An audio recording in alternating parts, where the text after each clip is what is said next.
This is a paid program from Evil Hat. Welcome to Showtime's Great Night Giveaway Show.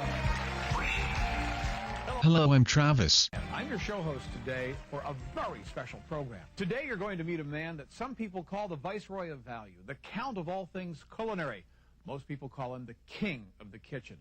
Who is this great American inventor? Eric Vogel. Let's give him a big round of applause. He's here today, America's inventor, and I'm proud to call him my friend. Hello, Eric. Eric Vogel stopped by to talk about his new game, Don't Turn Your Back, and the Kickstarter campaign that they have currently going to get that game published. This is heavily edited, so if it's choppy, that's why. I wanted to keep the information pretty much as straightforward around the Don't Turn Your Back game, Eric's career, previous games, and games coming up. So I hope you enjoy. Eric, welcome to the show. Hello. So Eric, thank you very much for taking some time to join me and talk about what. Oh, thanks for having me. The Don't Turn Your Back game, that's coming from the Don't Rest Your Head universe? Exactly. Don't Rest Your Head. That's, of course, I think it was Evil Hat's first role-playing game. I'm always a little out of my element when I'm talking about it because I'm not actually a role player myself. When I was first asking my friend Chris Hanrahan, who's also works at Evil Hat, about the idea of maybe trying to pitch Evil Hat some kind of board or card game because they were gearing up to do Race to Adventure at the time. He had initially steered me towards taking a look at Don't Rest Your Head, which was Evil Hat's first role-playing game.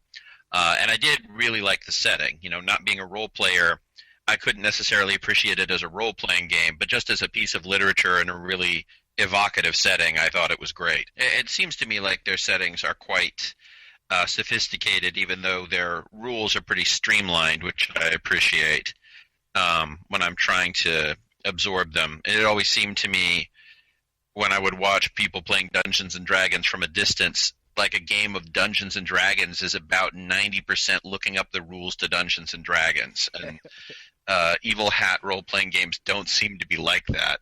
I should say looking up / debating the rules. That's what it seems to me to be. I wrote one role-playing game as a joke, as a bonus item for a Kickstarter I did. It was called Be a Dude, which is a spun off of a very brief game by Ryan Macklin called Hit a Dude. Anyway, the rules to Be a Dude are simply that there's a series of dudes playing, and then there is the guy, who is essentially the GM. Every turn consists of the guy tells the dudes what happened, and the dudes tell the guy what they do until they're either all dead or the guy tells them they win. So, well, here, we can play right now. It will take 1 minute. Okay, this is scenario number 2, bees. Bees! You're being attacked by killer bees! What do you do? I roll into a ball and scream like a baby. Okay, the bees sting you all over, you're dead, the game is over. Okay, so we've now completed a game of Be a Dude. I actually, that would be a great game to play while drinking. It's better with more players. The later players get to see how the first 3 players die and try something different. Different but strategies. it's rare that anybody gets 2 turns in a game of Be a Dude. Usually it's all over after the first turn.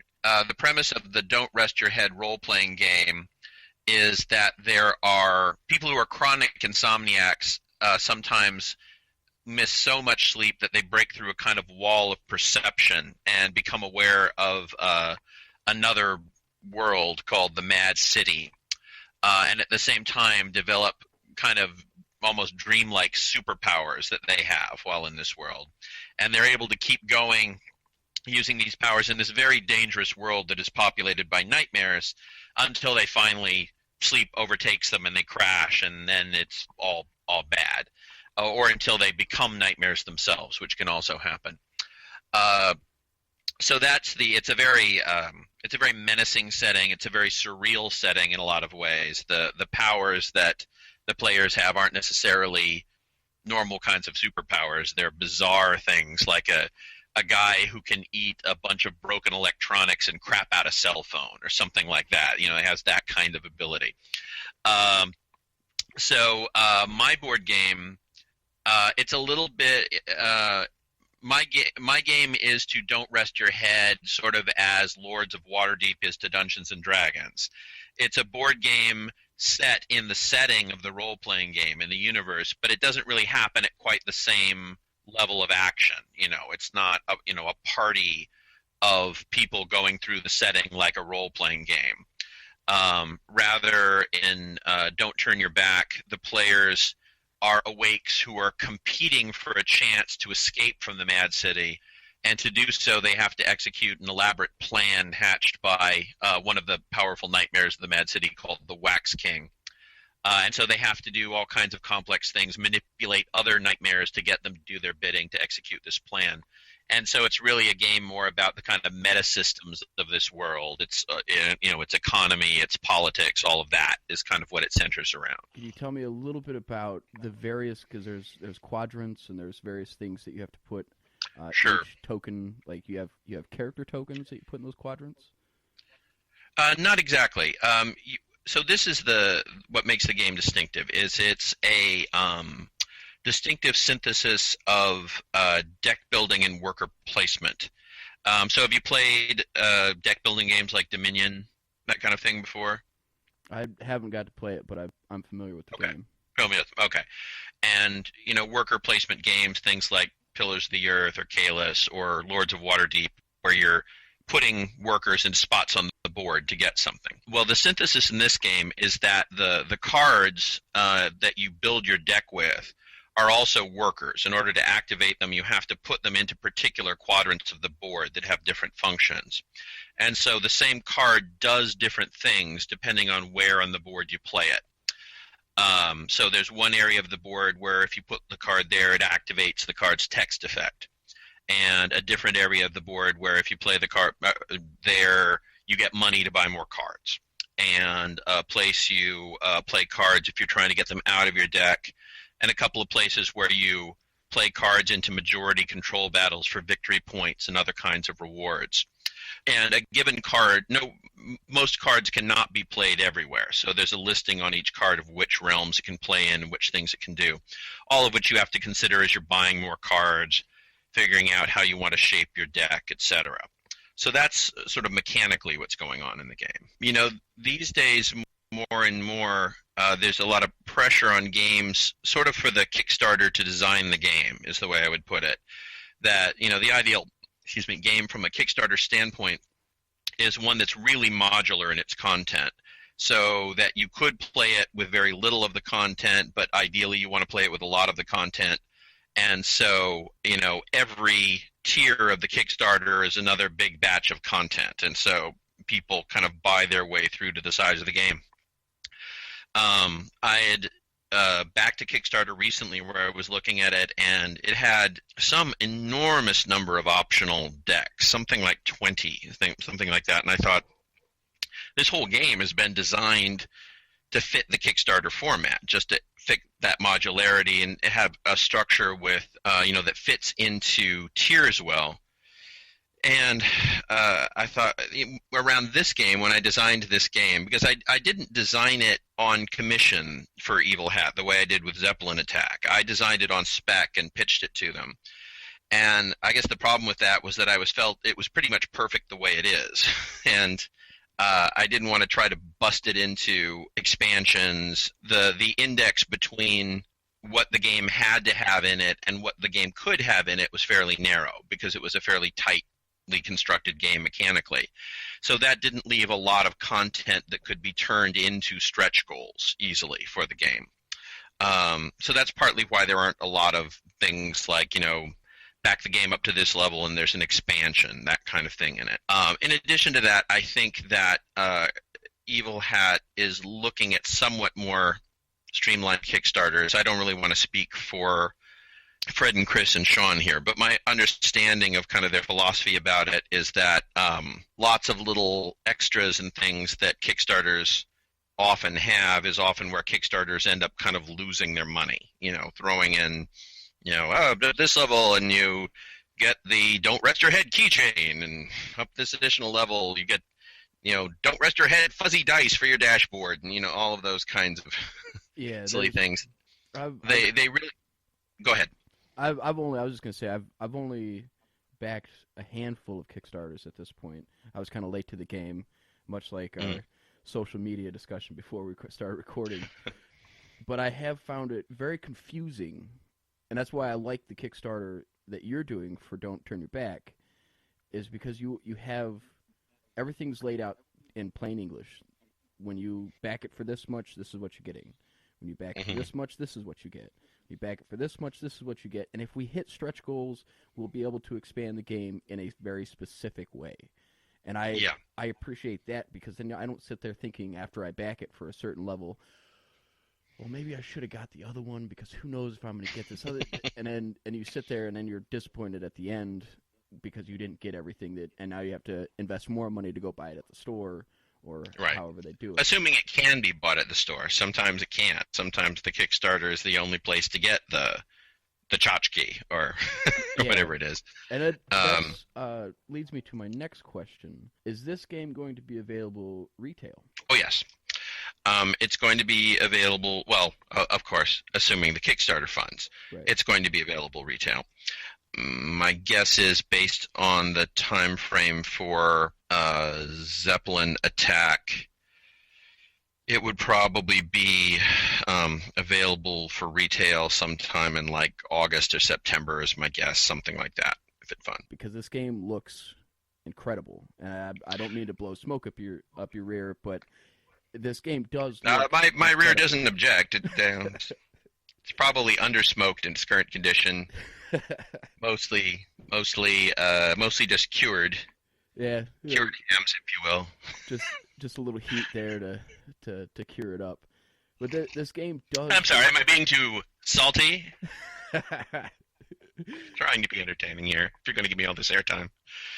It does look absolutely amazing. And thank you. I think George's artwork was gorgeous on this, and Fred Hicks actually did the graphic design himself on this, which I think he did a lovely job of. And for my side, I really feel like this is my strongest design yet. I appreciate Evil Hat kind of indulging me in doing things like not breaking it up into more easily kickstartable chunks and all of this, but really doing it the way I envisioned. Because I really want people to experience the game, sort of just right, just the way I want them to have it. So there's a few card leeway there in terms of some bonus cards that are there if we hit the stretch goals that would be nice to have in the game. But the game will also work fine if it doesn't have those in them. So those aren't a make or break. Our show promoted one other Kickstarter, and that Kickstarter funded. I'm absolutely convinced it had nothing to do with us, but we still counted as a win. So that's how I count wins. That's totally how I count wins. Hey, we promoted it. Funded. If I get, I've done a Kickstarter without Fred. I saw how many people I got for that. It funded, but there's really no comparison to that in a Kickstarter I do with Evil Hat. Clearly, it's the Evil Hat market coming to town and not necessarily the Eric Vogel market coming to town. But if I do this enough, the Evil Hat market will be the Eric Vogel market. And I got a little extra attention, too, with my last non-Evil Hat game, which was Romans Go Home, which came out from a company called Editions Louis Même, which is a French company. And it ended up getting an online implementation, which was nice and fun. So I'm hoping maybe I can draw some of those folks not only over to this game, but towards Evil Hat in general. And so hopefully the Evil Hat-me relationship can be a little beneficial for Evil Hat, too, and not just for me. We'll see. Well, I think that's the beauty of the free market of ideas, especially in nerd culture, when you work hand in hand with another company, or that company does this and it does that, it eventually almost has to grow exponentially with each correspondence. I've seen just from doing our podcast, every time that we bring somebody on to talk and bring attention to them, or they bring attention to us, our listener base grows and we get more and more hits. So I think it's always almost always, I can't say always, it's almost always mutually beneficial when you're doing something in that type of community. Well, hopefully I'll be bringing you my fan base there, and then they'll become your loyal listeners. Hey, Andrew, what's up out there? Enjoy. Hank and Andrew, thank you very much if you're listening. That's not Hank Panthier, is it? I don't know his last name. Okay, could be that Hank. Could be the other fan I have. It's been a little under the weather. Haven't heard from him lately, but if he's out there, hey Hank. Yeah, both Hank. If you're that Hank, then God damn it, you should have told us before. So you've done Zeppelin Attack, Don't Turn Your Back, Romans Go Home. What is your backlog of games so people who may not have heard of these games before could go look at them? Okay, sure. So before those three, I had published professionally 2 board games by a company called Sandstorm that's not in business anymore, but you can still find copies of them in stores here and there. Quite a few were made, and they seem to be still making it into distribution from some quarter. I don't know where exactly. I don't see any of that action, but they're still being sold. That's a game called Cambria and another one called Hibernia. Nice, quick, light, fighty games that sell pretty cheap and have very pretty editions. And then I had self-published a little card game called Armorica, which is also no longer being put actively on the market, but you can still find copies of it around. In my day job, I am a psychologist and professor of psychology. So I do have a psychotherapeutic board game to teach cognitive therapy skills to children called Land of Simon, P-S-Y-M-O-N. There's also a Spanish language edition called El Planeta de los Simon. I don't think any of your listeners particularly want to play those games, but you'd be amazed. Just put them out there. Hey, they're publications. They're on my resume. Okay. Don't Turn Your Back is a new board game set in the Don't Rest Your Head universe, where players are operating in the Mad City, trying to essentially get nightmares to owe them favors, to do services for them. And it's a distinctive kind of synthesis of worker placement, deck building, and area control mechanics that create a game that plays pretty fast, is pretty competitive. It's somewhat attacky. It's not as solitary as a lot of deck building and worker placement games are. The Kickstarter is up now, and let me see. Much as I usually don't go 10 minutes without checking the damn Kickstarter, just at this moment, I can't remember how long it's still got to go. So let me do that. Hang on. Let me get a brief witness of my obsessive Kickstarter checking. That's perhaps an interesting note to know. Kickstarter is it's an interesting experience. It's a great way to fund your board game and do all that. And emotionally, it is pure stress. It's, and I know what you're talking about. Any way in which you kind of put yourself out there, your own creative product, you can't do a good job of it without investing in it emotionally, is my experience. I know lots of game designers who always say things like, oh, well, I don't look at the reviews. I don't let the reviews bother me. And, I don't, And I just think to myself, you are lying. You are totally lying. You look at those reviews, you sweat them, you sweat the Kickstarter, you just don't want to own up. Okay, so the Kickstarter has another 19 days to go. As of today, we are at 12K and need to get up to 20K for the project to be funded, and we'd like to get up to our stretch goals past that. There'll be a couple of interesting things that get unlocked, I believe, once we hit 20K. So hopefully it hits that before too long, and so everybody will get to have a look at what the locked material is. One of the things that makes Kickstarters so stressful is you have invariably, you have a burst of progress right at the beginning where you get a lot of backers in like the first 3 days, and then you get a lot of backers in the last 3 days. And in between, it's really slow. So just that naturally makes you kind of sweat the progress. It's hard to avoid sweating it. You know you're going to have that big burst at the end, but you really don't know if it's going to be enough to take you over the hump. So it is indeed nice when we get enough backers early on that we can kind of not sweat it so much and try to concentrate on doing fun stuff with the rest of the Kickstarter. It's not every day that I find something that I can bring to that group and say, we have to play this. And this is one of those games that I think definitely is going to be one of those, like, hey, you need to come over. We're going to play this game. It's going to be righteous. My next game out from Evil Hat after this, I expect to be a game called Kaijuko, which is a card game about being a corporation that's rebuilding the world after giant Japanese monster attack.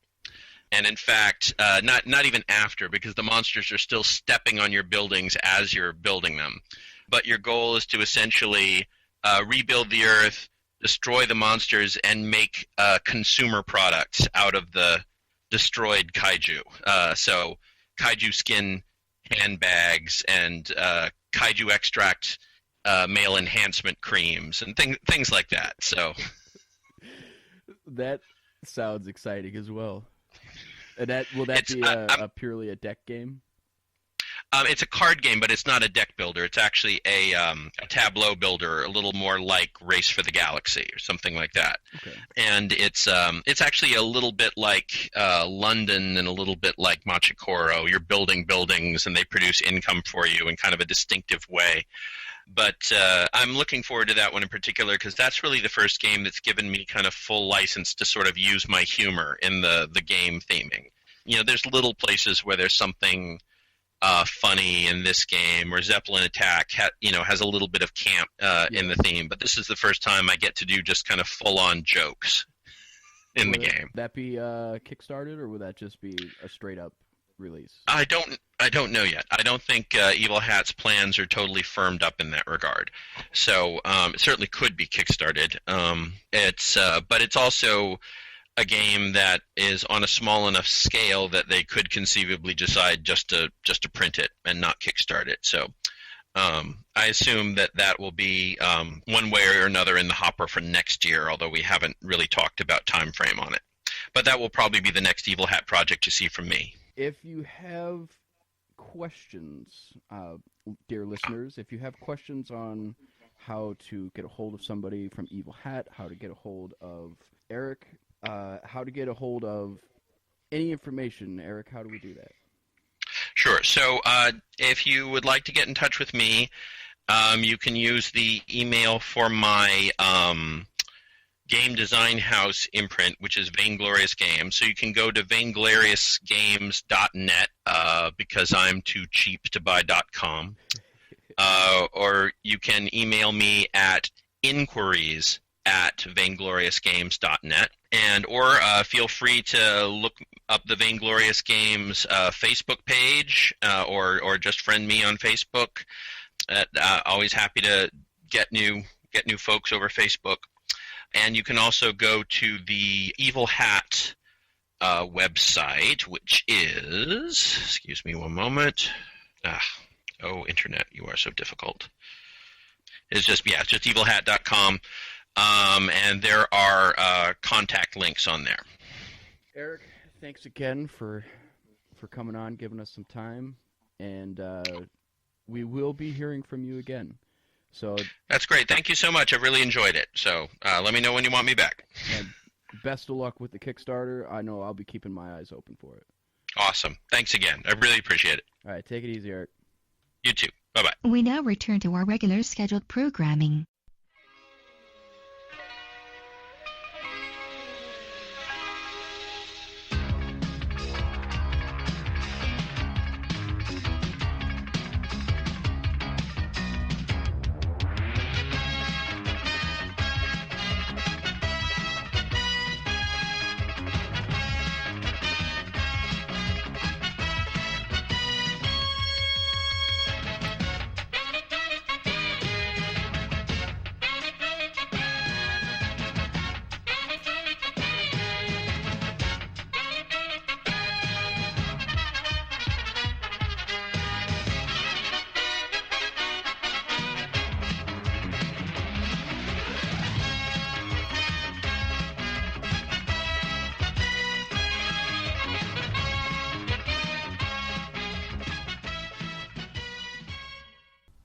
All right, you're on the air. Go.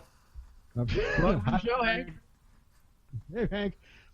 So yeah, I don't know. We were supposed to have Stephen Blackmore on this week, but technology was not in his favor. So maybe Travis ran him off. Either way, he's just not here this week. Or I ran him off. Either way. Either way works. We'll accept either answer. I was really hoping. I just got to remember next time he comes on, I figured out a shirt for him. It's just a man on a cliff screaming, "Curse you, Stephen Blackmore!" Because every time that guy writes a book, I've got to stop whatever I'm doing to read it. So, and he always leaves you with cliffhanger. Yeah, so just sitting, just cursing his name to the sky. But, Word. Exciting things for me, at least. I tweeted about it yesterday. I'm stoked about the fact that for the first time in the 3 years that we've been on the show, we have a solid 2 months worth of fucking guests coming on. Except for today. Don't worry, we'll ruin that soon enough. Except for today. Yeah, well, see, already broken. Way to go, Travis. Way to jinx it, pal. Yeah, I should have just stayed off the intertubes today. But yeah, I think that's exciting. I don't know about you guys, but well, it's nice to have other people to talk to. I mean, it's always nice to have other stories and other things to bounce off of other people, and ideas and thoughts and stuff like that and such. Furthermore, and so forth. Henceforth. So Dennis, tell us why you weren't on the show last week. Why you decided to bail on us? I had probably, I think, the worst version of food poisoning any person could ever have in their life. It was the worst. I got your messages. I'm like, yeah, I'm on my way, and so, but I was teaching class, and I was talking with some people, and I was coming home, and Craig, like I said, Craig had it pretty close because he said, "Don't eat. You shouldn't have ate that sushi or gas station sushi." It's pretty close. I pulled off at a gas station. They had a little restaurant inside, so I went and grabbed just a couple cheeseburgers. Nothing. I just needed something in my stomach. And for the next, I think my drive was like another half hour, 45 minutes home. I started feeling worse and worse and worse.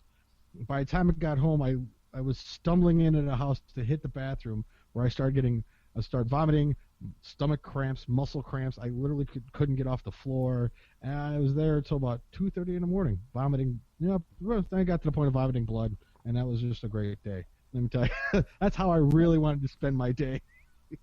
Are you still teaching at the same place? I teach at the school, and then I also teach out in Illinois now too, because Joe's gone.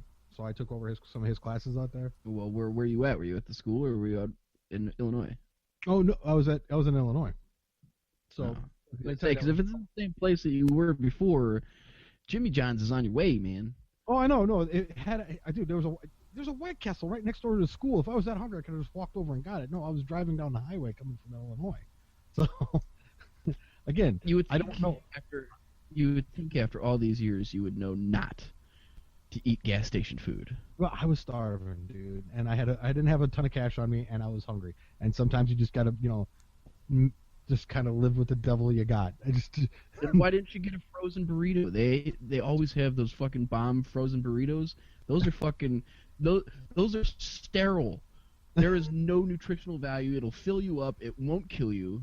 I know. I lived on them for like a year. Yes. Yes, Travis. How's your health because of all? I'm fit as a fucking fiddle. But no, did you listen to last week? No, I haven't. I have done nothing. Couldn't be bothered to show up, and then you couldn't be bothered to fucking listen.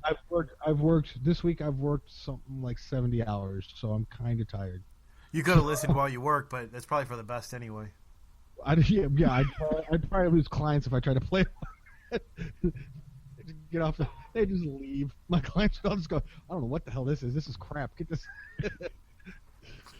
Last week was a relatively good show because you didn't show up. Probably. Yeah. Sometimes it's nice not to have me on because I ruin shit.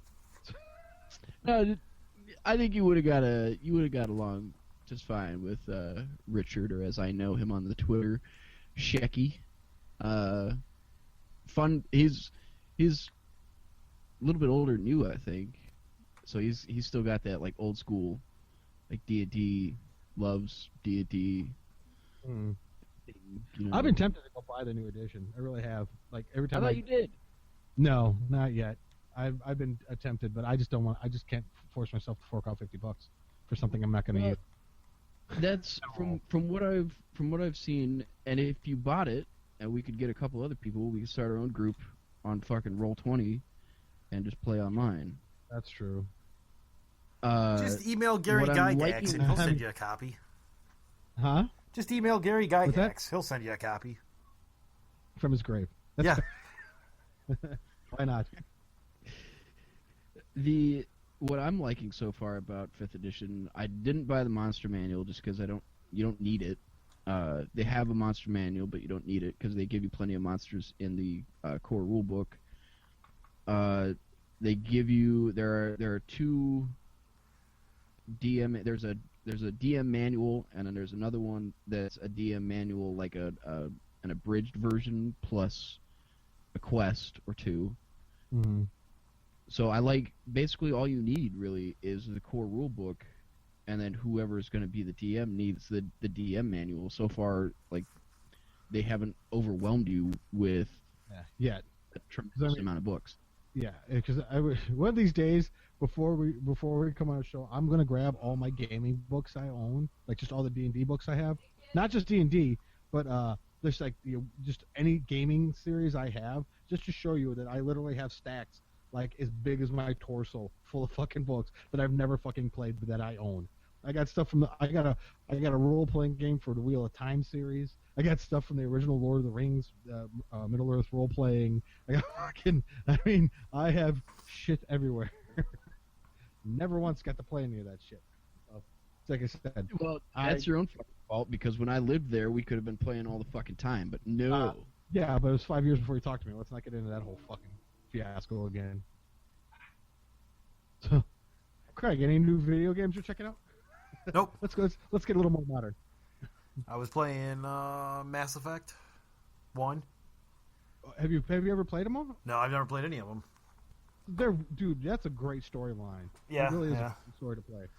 I played a little bit of that before you guys called, and then is it on Steam now or something? Yeah, it's been on Steam for a while. I got it in some bundle years ago, and I just never touched it. And I'm like, do I even have that game? And I'm like, oh yeah, I do. Yeah, I still haven't played 3. I just yeah. I played Destiny a little bit this week just because I needed a fucking downtime. God, I hate that game, but I can't get away from it. I just refuse to stop playing because it's like I spent all this fucking money on it. I heard that's kind of how Destiny's gone now at this point. Oh, trust me. According to people at Rooster Teeth too, they're like, or no, it was Kevin Pereira's podcast. He was talking about that, where it's just like the big people in the game industry are even saying like, Destiny's terrible, but I just keep playing it because I spent so much fucking money on it.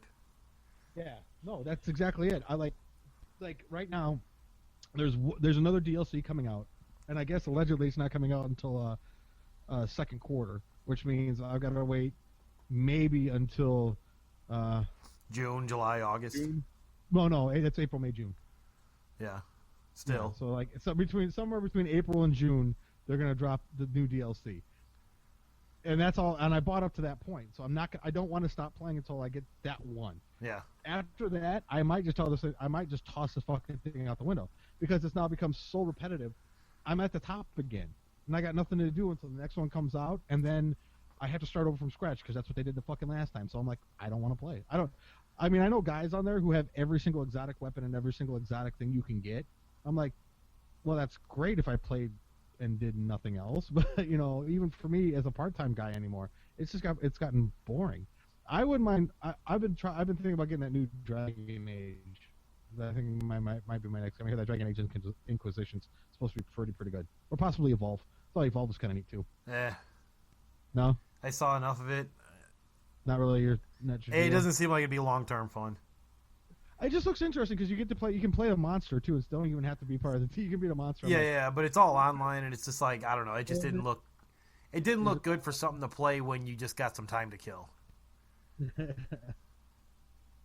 Oh, is that the Time Lord game, Travis? Yeah. Yeah. It'd take us back like 5 minutes because it took me that long to find it. But yeah, I got this. This is a game I'll never play, but it's fucking awesome to have it. Oh no, there's a new one out. There's a whole role playing game out. There's now. a whole series of new ones. Yeah, I think that's what kind of drawn me off of all the role playing games is like even like you said with 5th edition, well, there's only 3 books out right now. Okay, well that's how it started when I first started playing D&D. There was the Player's Handbook, the DM's Guide, and a Monster Manual. Then came out Monster Manual 2. Then came like Ravenloft and all these expansion sets and Greyhawk and Dragonlance and all this shit that came off of that. And I just didn't buy it all. You didn't have to do that though. Most of those were pre-written quests that you could do, right? No, Dragonlance is its own world. Greyhawk's its own world. Ravenloft's its own world. But it was still the same core rules, the same mechanics. Yeah, but I mean there was. See the trick to when I was really hardcore playing, we created our own worlds. We did it ourselves. But that also took a half dozen of us to figure it out how to create a world. Nowadays, I ain't got the time to do it. Funner anyway. Huh? Sandbox games are usually more fun anyway. Yeah, we created our own. We had our own world. We had our own gods. We had everything all built up.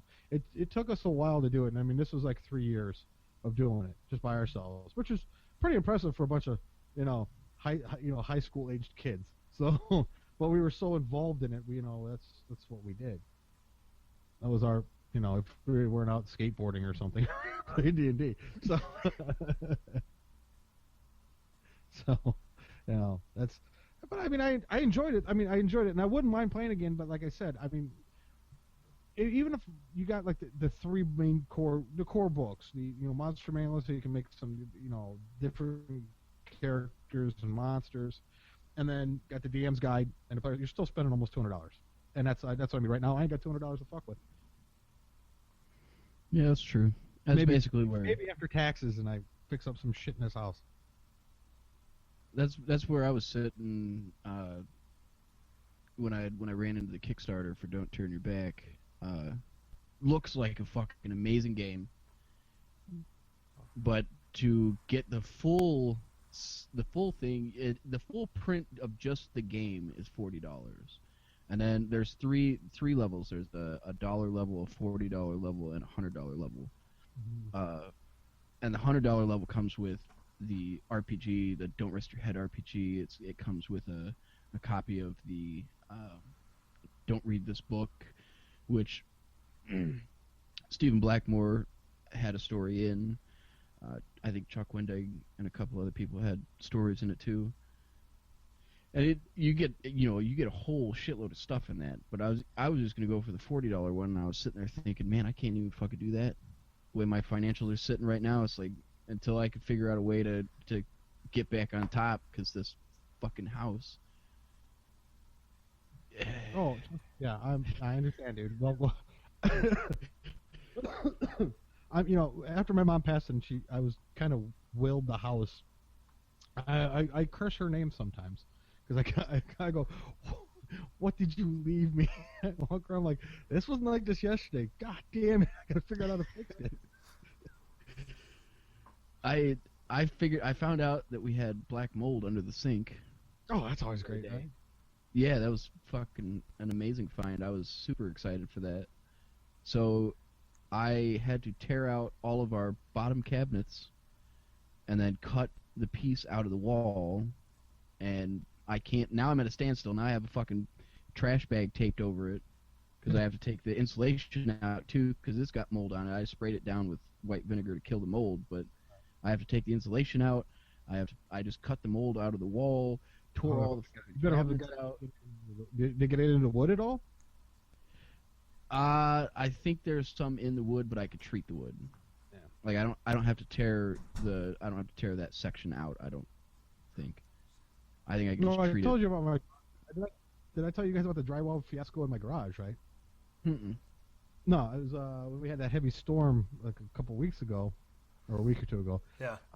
I went to go grab the shelves out of the garage. I opened the garage, and the drywall that sits up against my house at the ceiling had just fallen off. It just crashed to the ground, and now I got this gigantic gaping hole in my garage that goes into my ceiling across the house. So I got this big open hole where all the cold air is just gonna fly right in my fucking house. I'm like, when did this happen? And now I gotta figure out.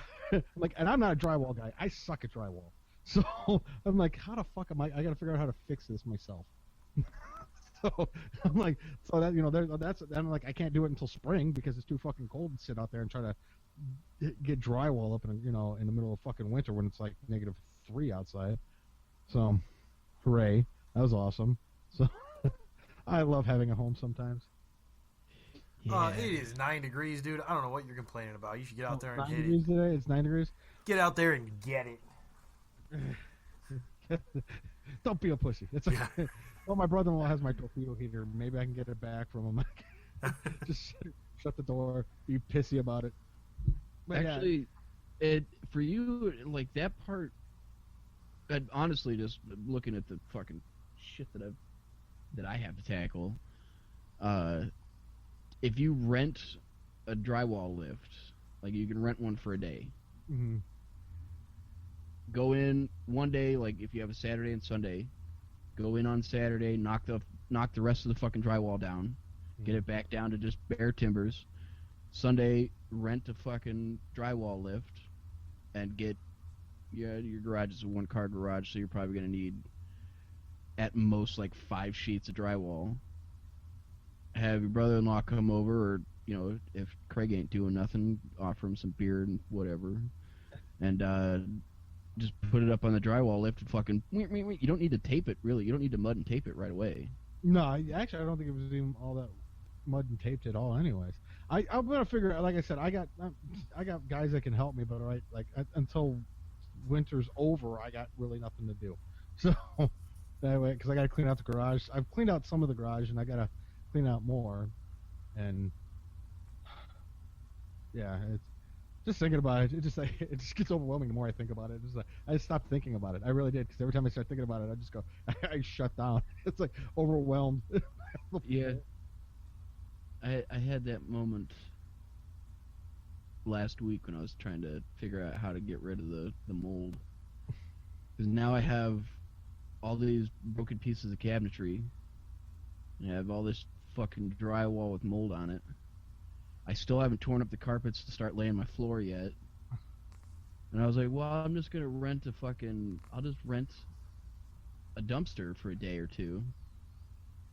Tear out all the shit that I need to tear out, put it in the dumpster, and be done with it.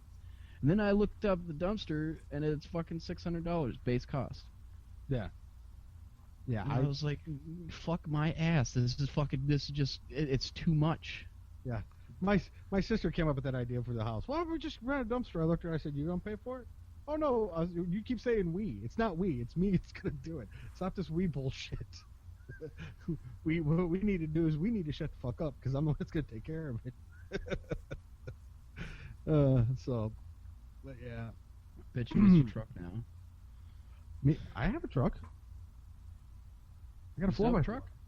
Yeah, I got a big old fucking red 4x4 now. Wife What drives. happened to your car? I still have the car. I have a car and a truck. Wife has the truck. She doesn't drive as far as I do, so she gets to have a big 4x4. I said the irony. Really is. My ass and my little Focus, and she's in that big 4x4. Yeah, you're telling me I'm sitting in the same position. You've seen my car, that Yeah. little fucking Aveo, and my old lady's parents freaked out about her living up here on the hill, where we get snow worse than everywhere else, and so they forced her into buying a 4x4. So they got her a Ford something, a big SUV. The Ford Escape. The Ford Tank 150. Well, she didn't buy a truck, but it's a big SUV. It's a mid-sized SUV, and I pull into the garage and I'm just like, my manhood hurts every time I fucking pull. It's like, And in yeah, my head, I don't think it that way.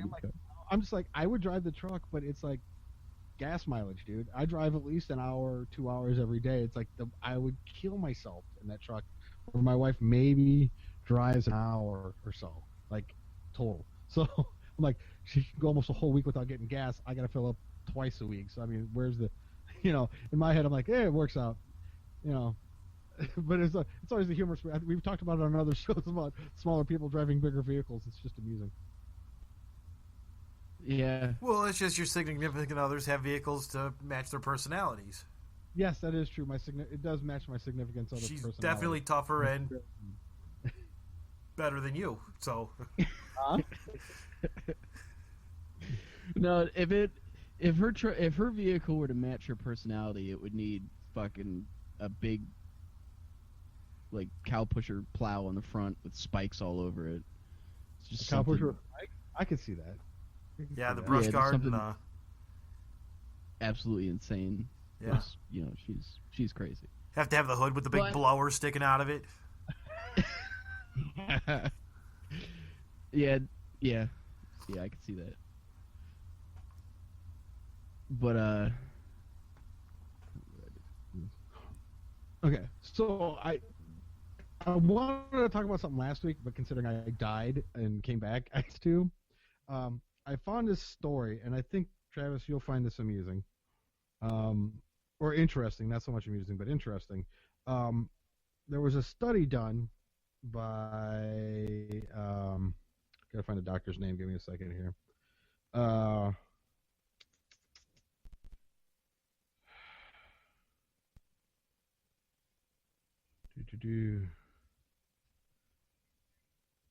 A psychology professor in Vancouver started an experiment back in the 70s, and kind of it's been ongoing for a long time. It is the likely cause of addiction actually has been discovered, and they've actually he's come to figure out that actually what's causing addiction is lifestyle, not the drugs themselves, but lifestyle. But I could. The reason he went through a hypothesis. The fact was, the tests were always done with, when the first tests were done, like what it was, the test he started from was back in the 70s. They were using lab rats, and the rats, they would put a rat in a cage and they would feed the rat water laced with heroin. Well, the rat would constantly go back and keep drinking the water and getting high. And he sat there and he thought, he goes, well, what about if we put it in with other rats, right? Where there's other rats going on. Nice. Yeah, see, now that's a truck.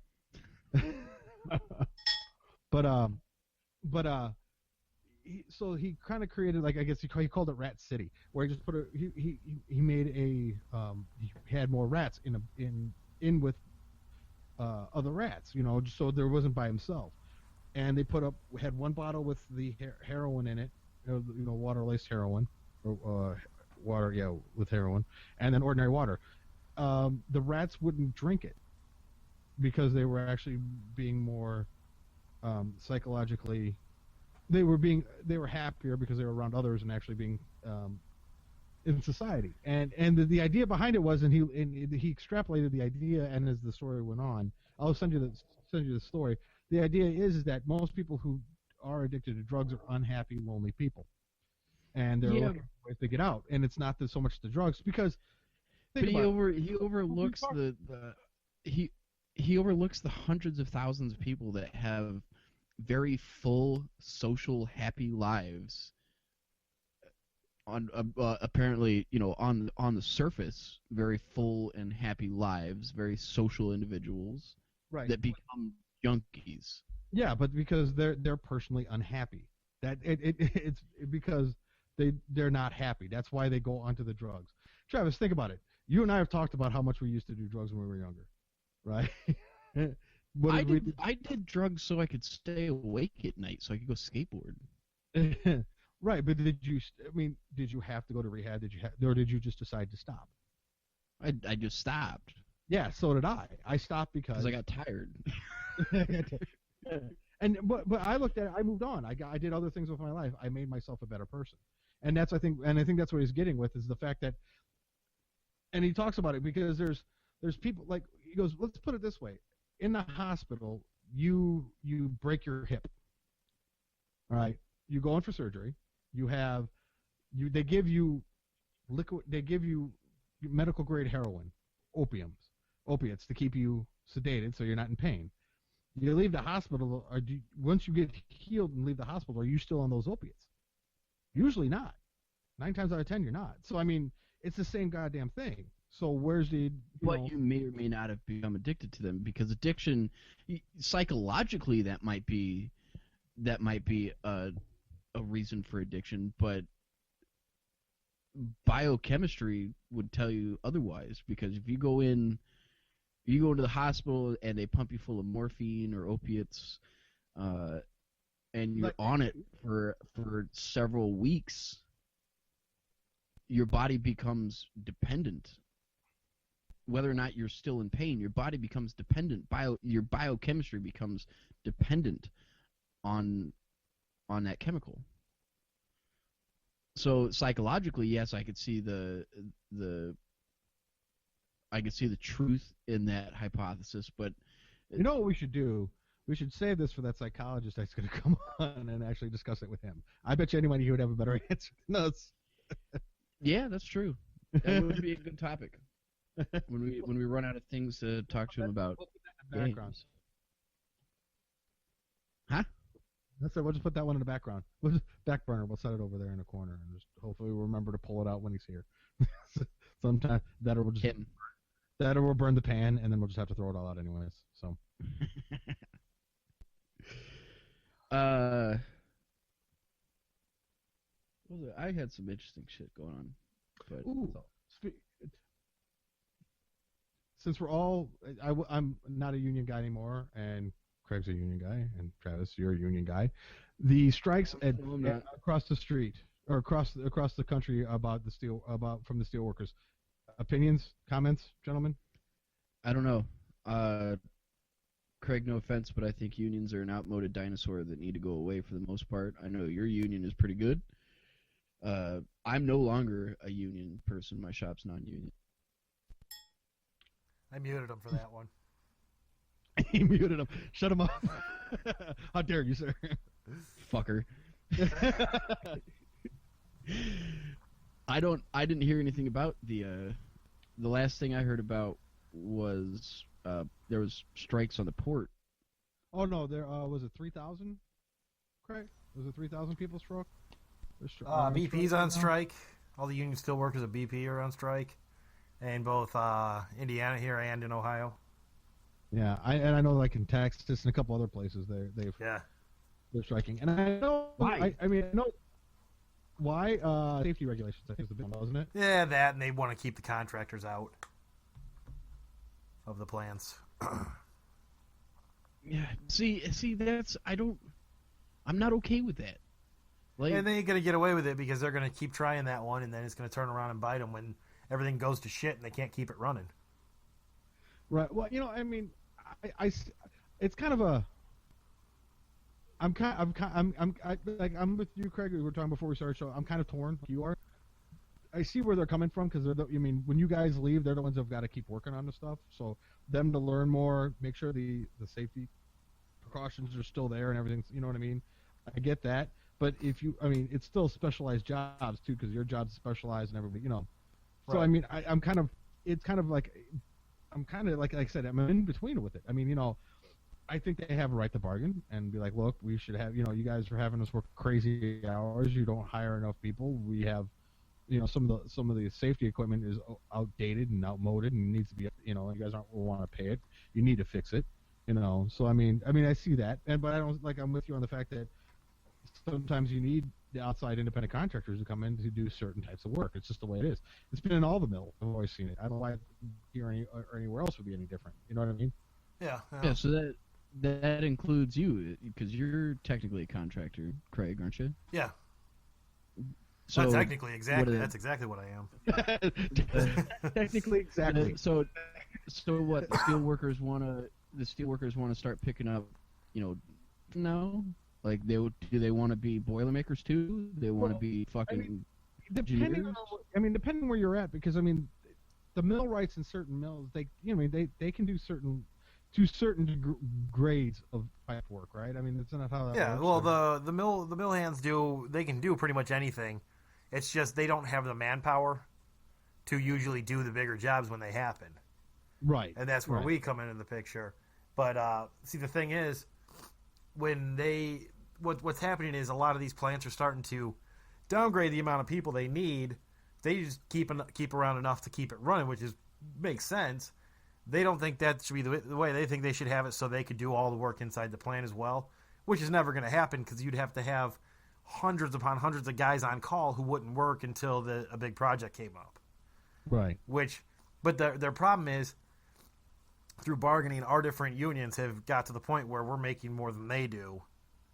So when we come in to kill these jobs for them and create all this, or when all this work gets created by let's say BP or one of the steel mills, we go in, we do the work, we make way more money than they do, and then we walk away, and they're the ones that have to sit there and take care of all the nonsense afterwards. Right. So I mean, that's pretty much what it is. It's just it happens every couple of years. It'll go away here pretty soon.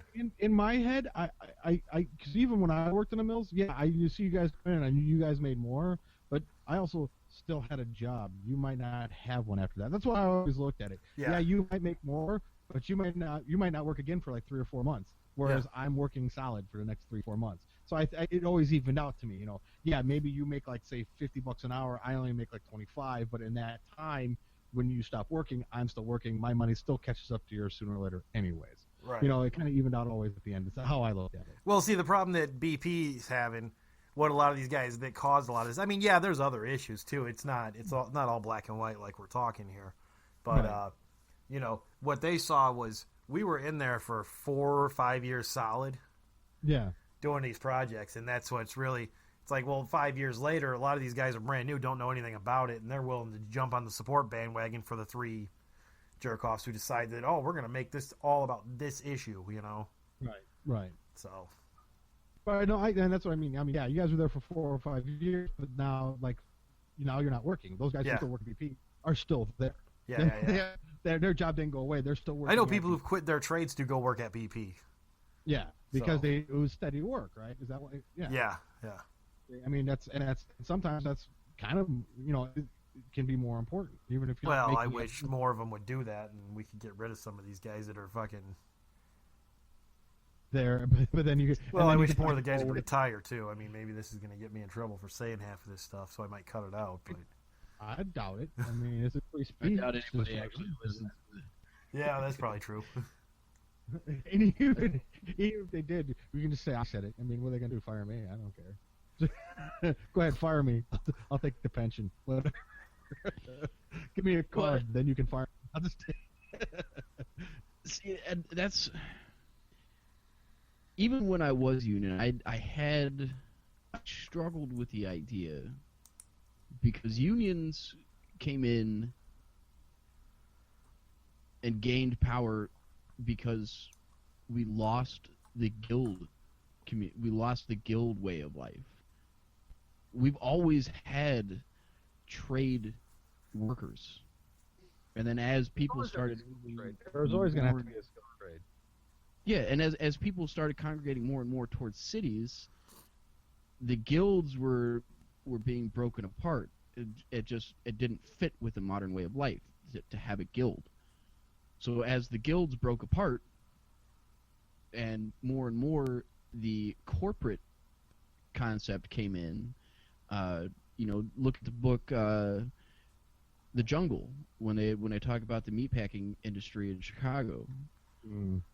They were just meat grinders. They would put people in, they would use them until they fucking fell apart or died or couldn't work anymore, and then they were out. Yeah, that's why.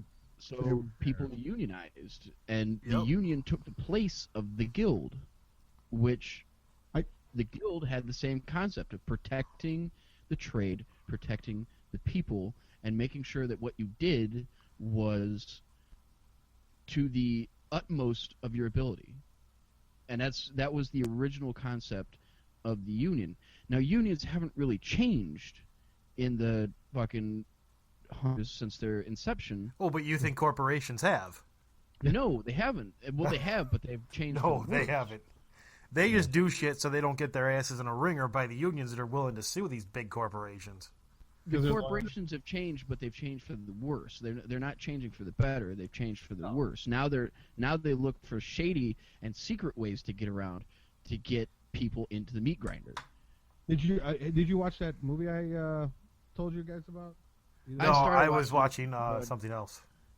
I don't remember what I was watching, but it was funny.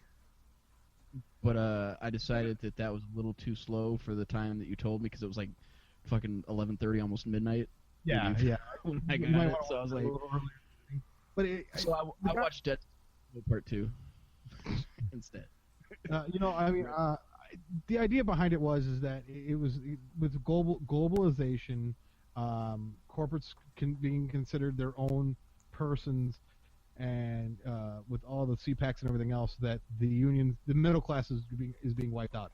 Last time that happened was in the financial sector, taking more control of job industry. The last time that happened obvious. Yeah, and it's very obvious to anybody who pays even a modicum of attention to it, especially people who are like us. Dennis, you're no longer maybe the factory worker, but you're still blue collar. Yeah. And Craig and I are still very much in the manufacturing side, where Craig, you do what you do, and I still do the forging. And the problem is, it doesn't lie with people necessarily. The problem is, if anybody's paying any attention, these corporations, even the white collar people, are getting chewed up too, because there are people that go into a corporate environment thinking that they're going to do something worthwhile, and then they just get eaten alive.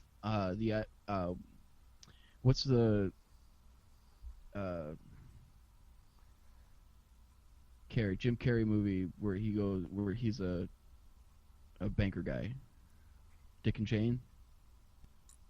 Ace Ventura. No, it's the new one. The Mask. I think it's Dick. The Mask. Dick and Jane, The whatever Mask. the fucking movie was called, where he goes into the corporation, he becomes a vice president. He gets thrown out. He gets thrown out on as a scapegoat to basically eat shit for this shady corporation that then shuts its doors, fucks all of its employees. No, that was Ace Ventura 2. Pet Detective 2. Not Ace Ventura 2. But the problem lies in this atmosphere that we have allowed. That everyone is responsible for this, from the fucking lowest of the low class, to up to the middle class, and even more so into the upper class, the people, the 1%. Everybody is held accountable because we have allowed these things to happen. I'll give a personal example of where I'm at.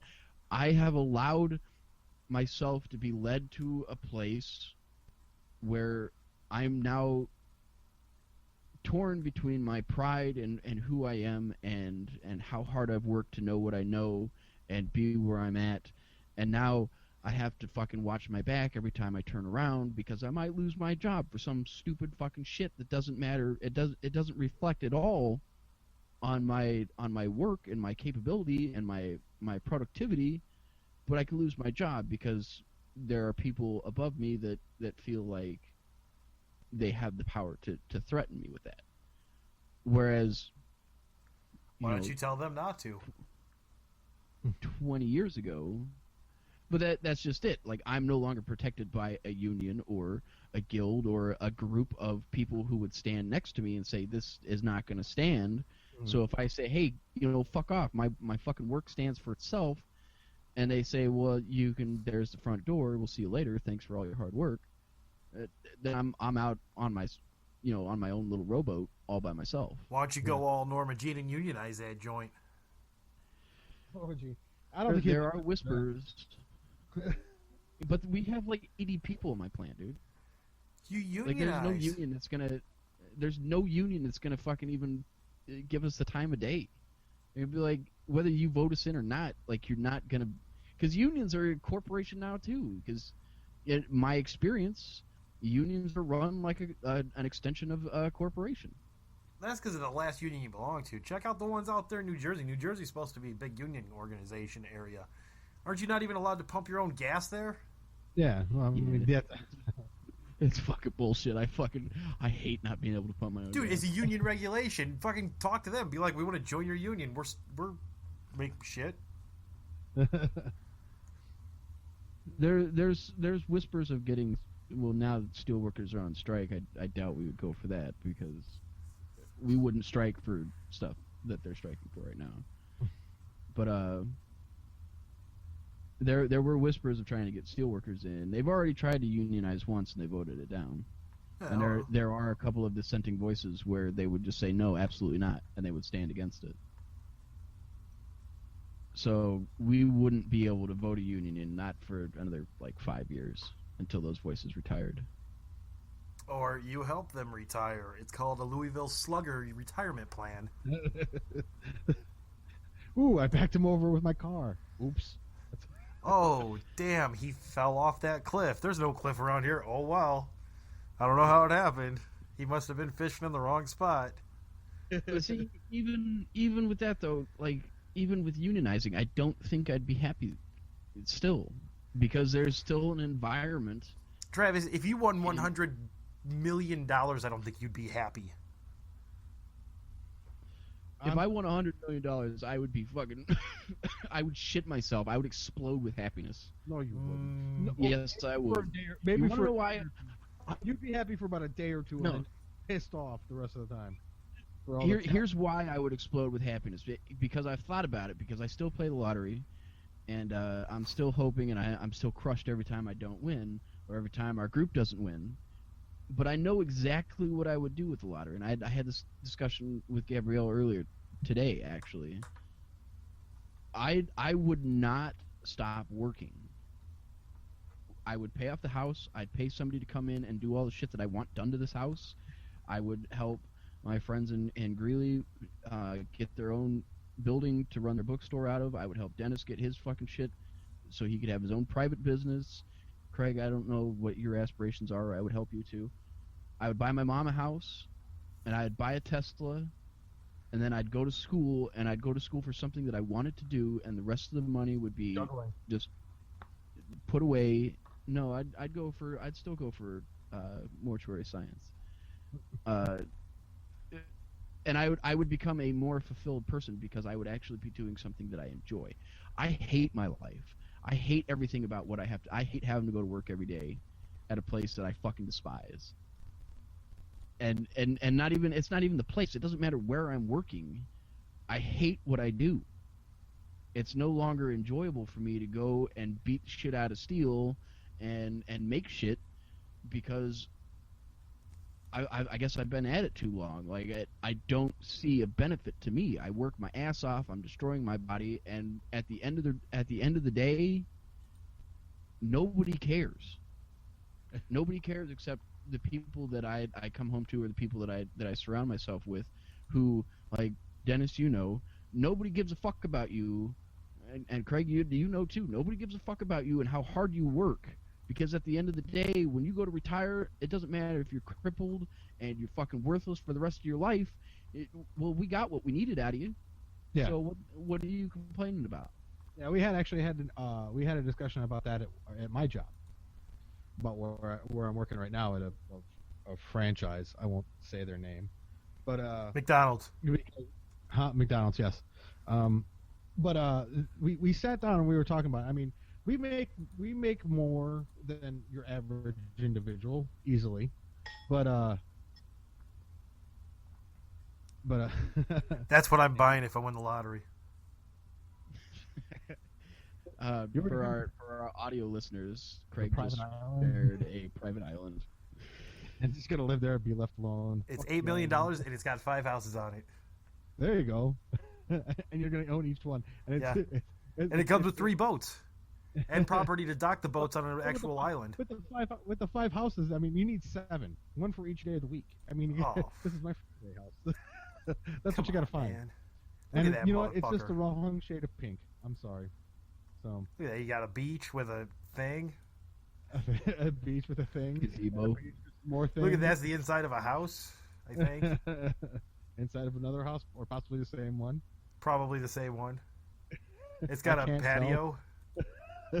They all look. See, all, A hammock. even all that's very very nice and prestigious and everything, but that wouldn't make me happy. None of that would make me happy. Oh, I would totally be happy living there. I could Money shoot can't buy fish and happiness, but shit. I could definitely rent it for long periods of time. No, I You 8 know million what would is make me happy? 8 million. You're the You know what would owner. You know what would make me happy if I won the lottery? I would rip out my fucking mile-long driveway and I'd put a heated driveway in so I never had to fucking shovel again in my life. That would make me the I most. think it would make everybody happy. I mean, I'm not gonna lie. I don't think anyone would be unhappy about that.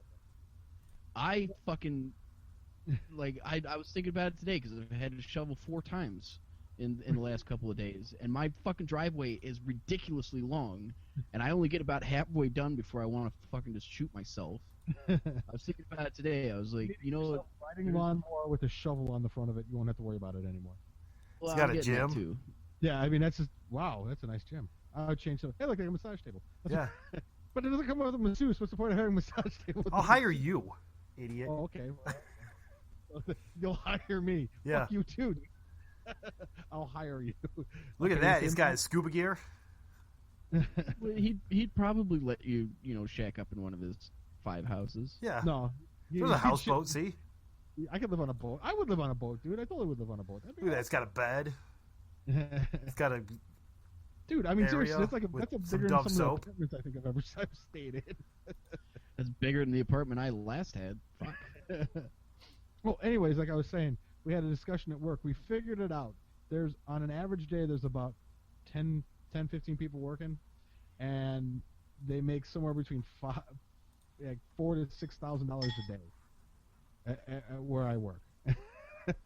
So the guy owns 3 of them, by the way. He owns 3 of the 3 franchises. So it's not like he's hurting for money. So we always laugh about how much they pay us. I'm like, for me, I look at where I'm at as a stepping stone. It gives me my clientele that I need. So when I go off to do my other stuff, I'll have them ready made and I can leave. Technically, it's like I can't do that. But if I tell them I'm not going to take them, I'm like, I'm leaving and I'm going over here. You decide to come along. That's your business, not mine. I'm not going to tell, because I can't take them with me. It's actually illegal and they could sue me for it. So even though they came to see me in the first place, which I find interesting. Well, yeah, you just drop the line like, yeah, I'm leaving. I'll be over here. Yeah. Should you decide to need my expertise? Well, no, I But just leave it at that. Yeah, I'm leaving here and I'm going there, and that's all I can say. I can't say anything else. So it's their own decision to come. I can't force them to or not to. So I mean, that's their own decision. So. But like I said, even with what I make, I mean, I have the option to make more. I just have to work there long enough to make that more. But it's just it's amusing to me that like a lot of people have been leaving.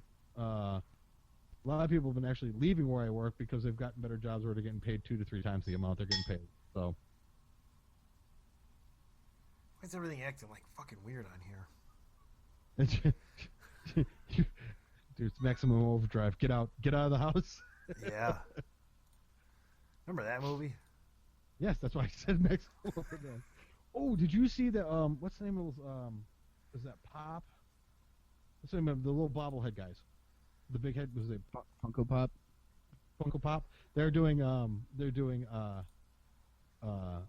the name of Big Trouble in Little China. Jack Burton and everything. I'm like, I gotta have those. I think it's just important. And then they just started coming out, and they're coming out with action. Not them, but there's another company coming out with Flash Gordon action figures from the 1980s. Oh yeah. The fucking nostalgia market is booming again. Yeah, cool.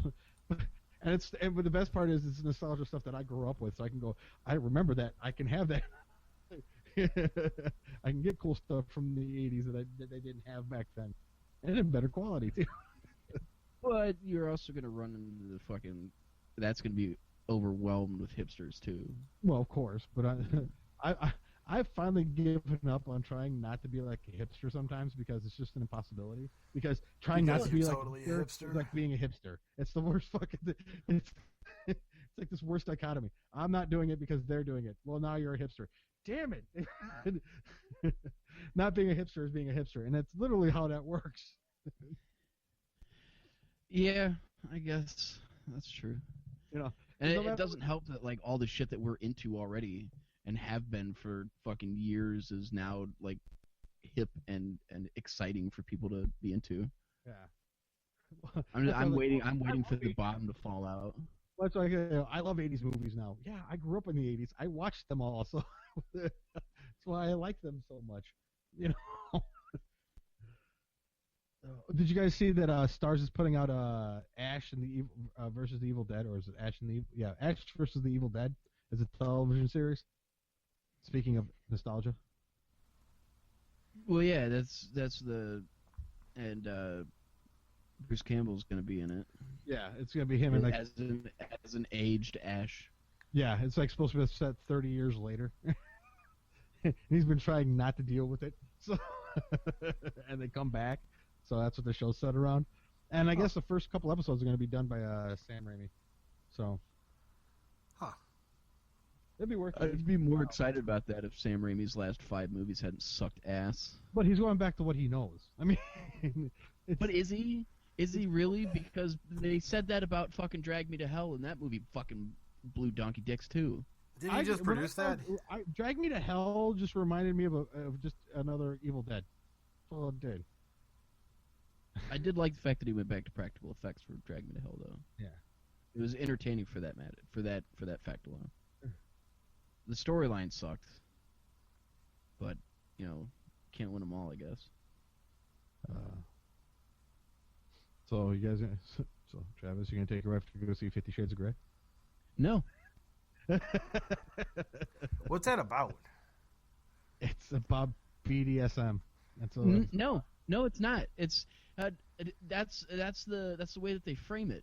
I actually had this discussion when I had on Twitter like 2 weeks ago. And no one came. Well, no, I had the discussion. I believe it was with ML Brennan. We talked. It was just real brief. You know, she had shared a article about deviancy and what 50 Shades of Grey does and what it stands for and how it portrays women, so on and so forth. And I engaged in the conversation of, well, you know, isn't it supposed to be along the lines of BDSM, you know, where you have people who are subs and people who are doms and you know, Dom DeLuise. you allow yourself to be dominated by somebody, whether you're male or female. Usually it's females, at least in popular culture. I'm guessing that it's the other way around in reality, because that's usually how it goes. And the book completely misportrays that lifestyle. It wants to be about BDSM, but it's not portraying the lifestyle of BDSM, which I have honestly, if I'm being honest, I really don't have any idea what that's about. All I know is, like, you know, Spencer's Gifts style BDSM, you get fucking fuzzy handcuffs and shit. But hey, Travis. And yeah, I'm gonna tell you a secret. Okay. 50 Shades of Grey. It's Twilight fan fiction. Yeah. Seriously. Yeah. That is in really? all actuality. There was a Twilight board where there was fan fiction being passed around. One of them was real raunchy and graphic, and apparently the woman who wrote it was told, "Oh, you can't be writing that stuff on the Twilight board. There's children reading this." well, I'll just change the names and publish it. And they said, fine, do whatever you want. And 50 Shades of Grey happened. See, and I'd heard something like that. Isn't that why Night Attack went on their deal to make their fake book? Well, they did that just to show that 50 Shades of Grey, since it was written by just some person, they figured they did theirs more along the lines of, I guess there was an old book back in the 60s that was written during the first big boom of like the romance novels. And so they just basically did theirs, but instead of having just a bunch of writers write it, it was just, they just said, we'll let the internet write it, and just said they wanted the raunchiest, nastiest stuff they could find. And then Diamond Club was born. Yeah. And didn't it hit number 1 on iTunes? No, it hit number 4, which was the 3 ahead of it were 50 Shades of Grey, those 3 books. It only overtook like the 3rd book or something like that, and it finally hit number 3 at one point, but it would like lasted for like an hour. Still, it overtook at least a little bit. You gotta give it credit. I mean, even if it overtook, it's just important. I admire what Brian Brushwood and J.R.Y. do. Like I listen to the podcast every week. I don't always do it, but I admire the fact that number one, they basically, aside from their career and whatever they do outside, Brian Brushwood's got Scam School and Hacking System, and Justin R. Young like a corp speaker of some sort. No, he runs the Go Games, which is a corporation setup. They go to like big companies, hire them. They go out there for the day and they do a team building exercise. Or it's just a big goofy scavenger hunt game. Oh, well, even with that, I mean. Oh yeah, he's fucking. They've flown him to Singapore to do it, so. Like they have these fairly lucrative and fairly entertaining careers outside of Night Attack, and then within Night Attack and everything else that they've done, they now have a best-selling fucking romance novel. They now have 3 best-selling comedy albums. 3 best-selling comedy albums. Yeah. They have a Patreon that they make almost $2,000 a fucking episode that they make. Yeah. They have an entire community that fucking backs them up. It goes everywhere that they go. They're about to have a best-selling self-help book. Self-help book. I mean, the fact that these guys, like, they are why I continue trying to do more and more with the podcast. Because I see what they're doing, and they just, again, they're doing it out of fucking the love of what they do. Mm-hmm. You know, I honestly, I don't know for a fact. I've sent Brian a request, an invite to come on the show. Maybe, Craig, you could give a little bit more leeway than I would, but Judy Chapel. I don't know. I don't know for a fact, but I'm gonna guess that even if they weren't making money off of doing their podcast, they would still do it for the love of the fact of what they're doing. Yeah, well, yeah, they just happen to also make money off. I mean, Brian Brushwood. I mean, Brushwood's been doing this for how long has he been doing his stuff? Years, right? Before he's finally become popular. I mean, 5 or 6 years. Yeah. Yeah. I mean, it took him a time before he started getting big. I mean, I remember seeing his stuff years ago. So I mean, you know, he was still trying to get bigger and bigger. I mean, it took him years to do it too. It's not like he was one of those lucky guys who just kind of boom, we're famous. It was like, you know. Yeah, it was about 7-8 years ago he started the BB Live show. Yeah, I mean, and then there was, I mean, you got to think about like what he was doing before that, like him just struggling doing street magic, just trying to make ends meet. You know, he paid his dues, man. He paid his dues. Yeah, that's one of the main reasons why I don't ever lose heart when it comes, because I complain about it on Twitter and I complain about it on the show because nobody fucking talks to us except for Hank. Hank, thank you for keeping me going for 3 years. You know, it dawned on me how long we've been doing this. I'm actually thoroughly surprised we're still doing this. I'm not gonna lie.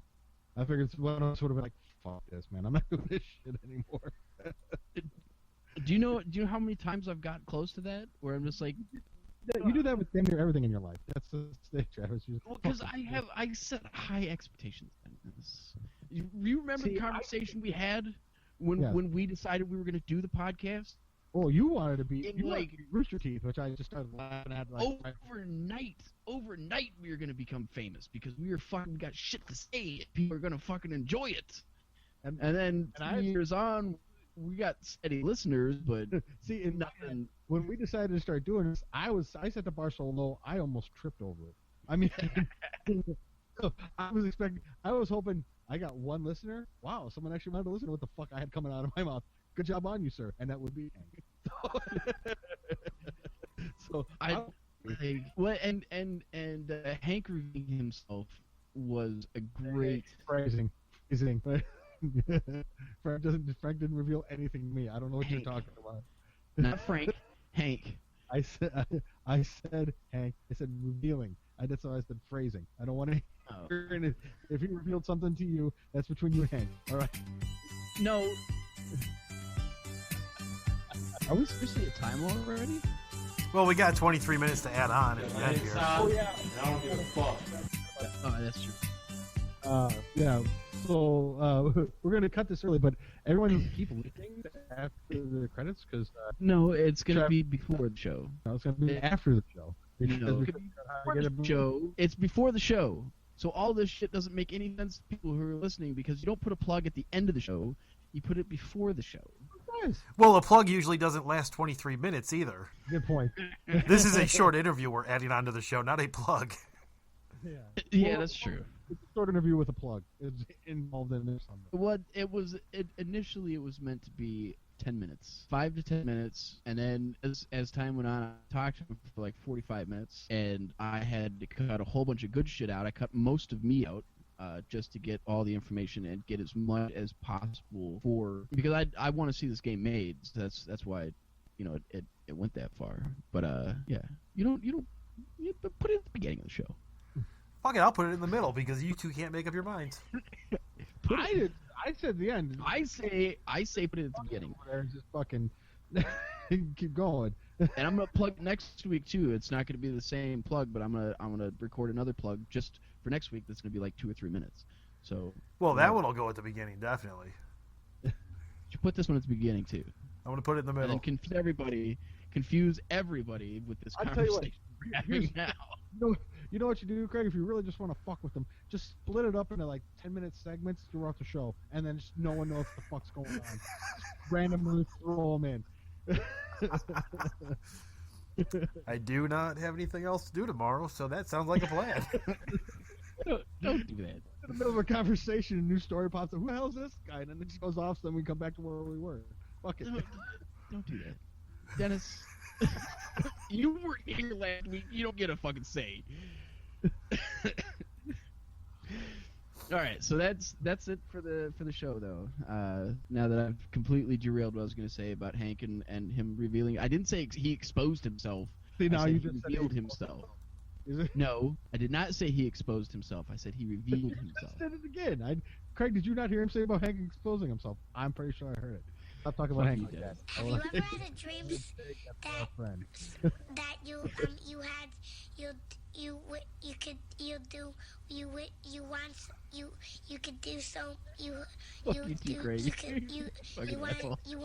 him to do you so much you could do anything? Whatever. Thanks for listening, Hank. Bye. See you later, Hank. It's all mad at me because I just thought it was a good idea. I mean, you really want people to listen, they'll have to like split it up and try to figure out where this is. Bye, Hank.